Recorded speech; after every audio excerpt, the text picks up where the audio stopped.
नमस्कार, capital TV देख रहे हैं आप। मैं हूं आपके साथ अंशिका। ब्रेकिंग नाउ में इस वक्त की बड़ी खबर आपको बता रहे हैं, जहां अमित शाह ने दिल्ली सेवा बिल को लेकर बड़ा खेल कर दिया है। इस बिल को लेकर अरविंद केजरीवाल को बड़ा झटका लगा है, क्योंकि लोकसभा से दिल्ली सेवा बिल को मंजूरी मिल गई है। 3 पार्टियों ने सरकार का समर्थन कर दिया। लगभग सभी का समर्थन केंद्र सरकार को इस बिल पर मिला, जिसके बाद इस बिल को लोकसभा से मंजूरी मिल गई और आम आदमी पार्टी को बड़ा झटका लगा है। इसी पर ज्यादा जानकारी के लिए मेरे साथ न्यूज रूम से जुड़ रहे हैं कैपिटल टीवी के editor in chief doctor Manish Kumar. Doctor साहब, लोकसभा से आखिरकार बिल पास हो गया। देखिए, लोकसभा में बिल तो पास होना ही था, क्योंकि संख्या शुरू से ही बहुत ज़्यादा है। अभी ऑलरेडी आप देख सकते हैं कि डिस्कशन चल रहा है, लेकिन संख्या की दृष्टि से अगर देखें तो आज सिर्फ डिस्कशन होना था, वोटिंग होनी थी, और शांति से ये चलता तो ऑलरेडी इसे लोकसभा में पास माना जा रहा था। अब सवाल क्या है कि इस बिल के जरिए केजरीवाल की जो आज धुलाई हुई है, जिस हिसाब से पार्लियामेंट के डिस्कशन के अंदर वो जो अपने आप को कट्टर ईमानदार बताते हैं केजरीवाल, आज पहली बार इस तरीके से सरकारी दस्तावेज में वो जो डिबेट्स होते हैं पार्लियामेंट के अंदर, वो हिस्टोरिकल डॉक्यूमेंट बन जाता है। आज पहली बार ये दर्ज हुआ कि किस तरीके से केजरीवाल ने सरकार बनने के बाद लूट मचाई। अब सबसे पहले अमित शाह आए, उन्होंने साफ साफ कहा कि ये बिल लाने की ज़रूरत इसलिए भी पड़ी क्योंकि ये जो केजरीवाल है, ये सरकार नहीं चलाना चाहते हैं, ये सबसे झगड़ना चाहते हैं। तो एक तो ये मामला सही भी है। उन्होंने बताया किस तरीके से दिल्ली में सरकारें अब तक चलती रही, कभी इस तरह का कॉन्स्टिट्यूशनल क्राइसिस नहीं आया। ऐसी चीज़ों को उन्होंने उद्धृत किया, जैसे कि जब केंद्र में बीजेपी की सरकार नहीं थी और दिल्ली के अंदर मदन लाल खुराना चीफ मिनिस्टर रहे, सुषमा स्वराज रहीं, वो साहिब सिंह वर्मा रहे, इनके रहते तो कभी इस तरह का प्रॉब्लम हुआ नहीं। और फिर बाद में जब शीला दीक्षित बन गई, उस समय ऑलरेडी अटल बिहारी वाजपेयी की सरकार थी, मतलब कांग्रेस की सरकार फिर आ गई राज्य में दिल्ली में, और केंद्र में आ गई बीजेपी की सरकार, फिर भी इस तरह का विवाद नहीं हुआ।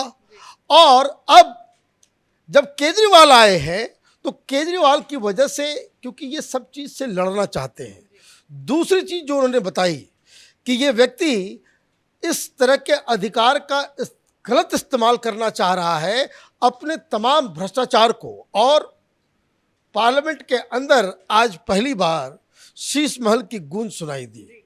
मीनाक्षी लेखी ने भी बताया, अमित शाह ने भी बताया, फिर जितने बीजेपी के जो स्पीकर्स हैं उन सब लोगों ने केजरीवाल के कारनामों के बारे में बताया, और उन्होंने बताया किस तरीके से इस शक्ति का इस्तेमाल केजरीवाल अपने पापों को, अपने गुनाहों को बचाने के लिए कर रहा था। लेकिन अरविंद केजरीवाल बार बार ये दावा कर रहे थे कि उनके पास इस बिल को रोकने के लिए पूरा संख्या बल है। उनकी पार्टी भी यही दावा कर रही थी। देशव्यापी दौरा करके उन्होंने विपक्षी पार्टियों का समर्थन जुटाया था। क्या हुआ उस दावे का? लोकसभा के अंदर तो वैसे भी वो पूरी दुनिया में घूम लेते, यूएन चले गए होते, फिर भी नहीं होता, क्योंकि ये तो ऑलरेडी वहाँ पे प्रचंड बहुमत है।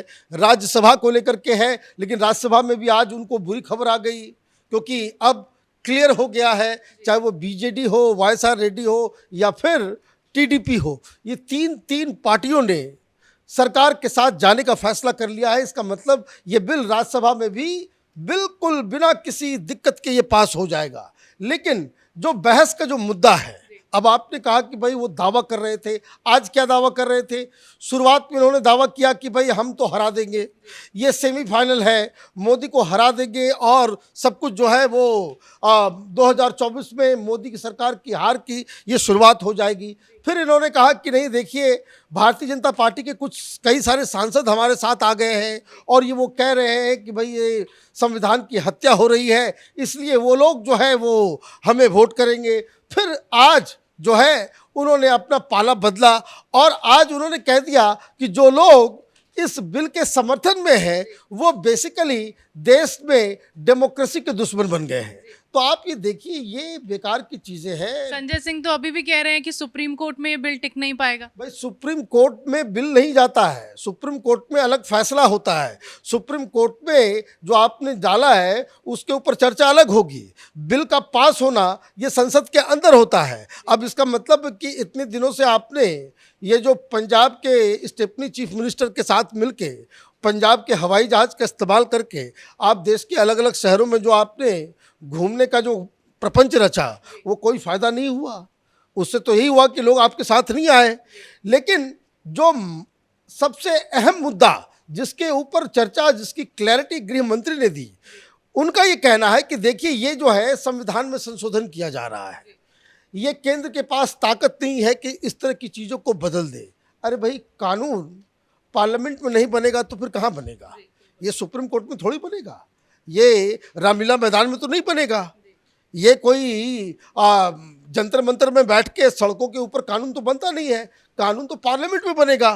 और संविधान, और खास करके ये जो जीएनसीटी जो है, उसके तहत ये साफ साफ संविधान कह रहा है कि आप एडमिनिस्ट्रेटिव चेंज कोई भी करते हैं पार्लियामेंट में, वो पार्लियामेंट के संशोधन नहीं माना जाएगा। It will not be considered as an amendment to the constitution.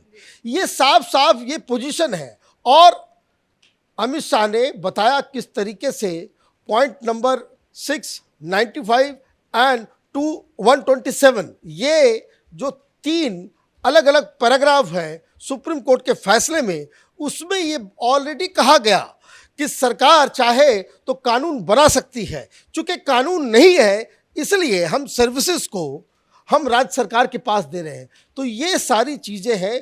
कानून के तौर पे विपक्ष के पास कोई जवाब नहीं है, दलीलें उनके पास नहीं है, संख्या उनके पास नहीं है, लेकिन फिर भी इसके ऊपर राजनीति की जा रही थी। तो राजनीति का जवाब राजनीति के हिसाब से दिया अब गया। डॉक्टर साहब, अगर विपक्ष की ओर से पूरा अपना कंट्रीब्यूशन देने के बाद भी लोकसभा में ये बिल पास हो गया, तो क्या आम आदमी पार्टी की ओर से विपक्षी एकता को लेकर कोई असर पड़ेगा? क्योंकि विपक्ष से केजरीवाल ने समर्थन मांगा था, लेकिन फिर भी बिल पास हो गया। देखिए, असर तो ये पड़ेगा कि केजरीवाल फिर जो है इस गठबंधन में नहीं रहेंगे।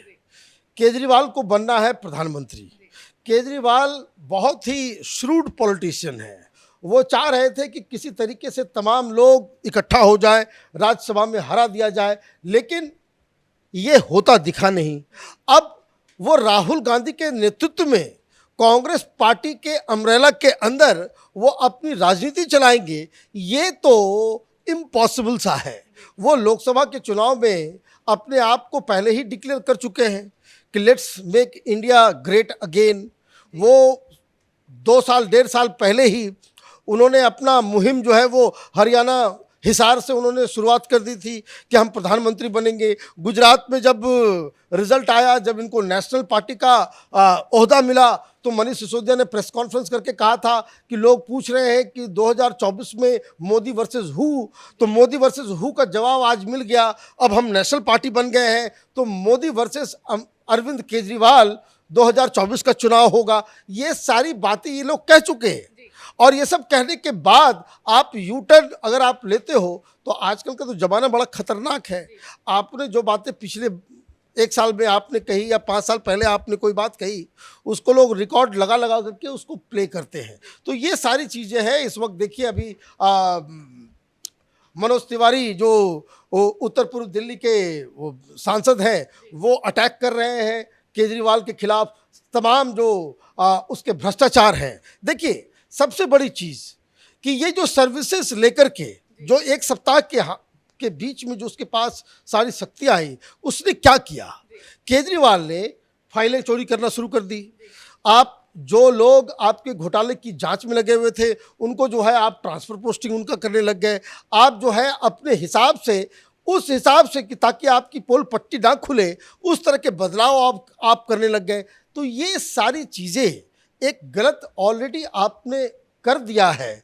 इसलिए आपको ना सिंपथी किसी पॉलिटिकल पार्टी को की मिलनी चाहिए थी और ना ही ये सिंपथी जजेस के द्वारा सुप्रीम कोर्ट में दिखाया जाएगा। तो ये सारी चीज़ें वो अपने काले कारनामों को छिपाने के लिए और भी शक्ति चाह रहे थे, लेकिन केंद्र की सरकार ने इनसे शक्ति छीनकर दिल्ली के अंदर एक पाक साफ सिस्टम चले उसकी कोशिश कर रही है। जी बिल्कुल, बहुत बहुत शुक्रिया तमाम जानकारियों के लिए। तो लोकसभा में आखिरकार दिल्ली सेवा बिल पेश हो गया। जैसा कि आप तस्वीरें देख सकते हैं कि लोकसभा की कार्रवाई अब भी जारी है, चर्चा चल रही है, लेकिन फाइनली लोकसभा में दिल्ली सेवा बिल पास हो गया, जिससे अरविंद केजरीवाल की मुश्किलें अब बढ़ गई हैं। इस बड़ी खबर में फिलहाल मेरे साथ इतना ही। कैमरा पर्सन रवि के साथ मैं अंशिका, कैपिटल टीवी।